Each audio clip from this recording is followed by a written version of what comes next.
A Chinese state-sponsored media released footage from June 2020 clash between Indian and Chinese troops in the Galwan Valley. The video has been released on a day that Chinese propaganda admitted that they lost 4 officers and soldiers in the border face-off last year. In the video, hundreds of Indian and Chinese troops can be seen confronting each other, traversing waters in the Galwan Valley area. A special court for MPs and MLAs in West Bengal on Friday issued summons to Home Minister Amit Shah to appear either personally or through a representative before the court on February 22nd in connection with a defamation case filed by TMC MP Abhishek Banerjee. The case against Shah had been filed on August 28, 2018 under Section 500 of the Indian Penal Code. Climate activist Disha Ravi, arrested over a farmers' protest toolkit linked to Republic Day violence in Delhi, has been sent to 3-day judicial custody after she was produced in a court today by Delhi police. Tomorrow, the court will hear the 22-year-old's petition for bail. Stressing on the possibility of evidence tampering, the cops today sought 3 more days of judicial custody for Ravi. They also said she was being evasive.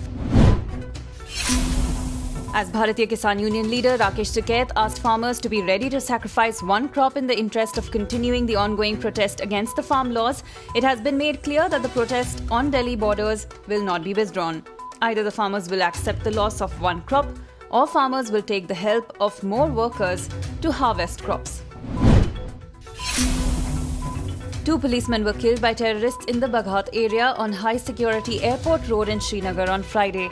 The militants shot the 2 policemen from close range. Both were taken to a hospital where they succumbed. The slain policemen are Constables Sohail and Muhammad Yusuf. In what would mark a significant breakthrough in the over 9-month-long standoff in eastern Ladakh, the first phase of disengagement between Indian and Chinese troops from both the north and the south bank of Pangong Tso is complete, and the next round of the senior military commander level talks are scheduled to be held on Saturday.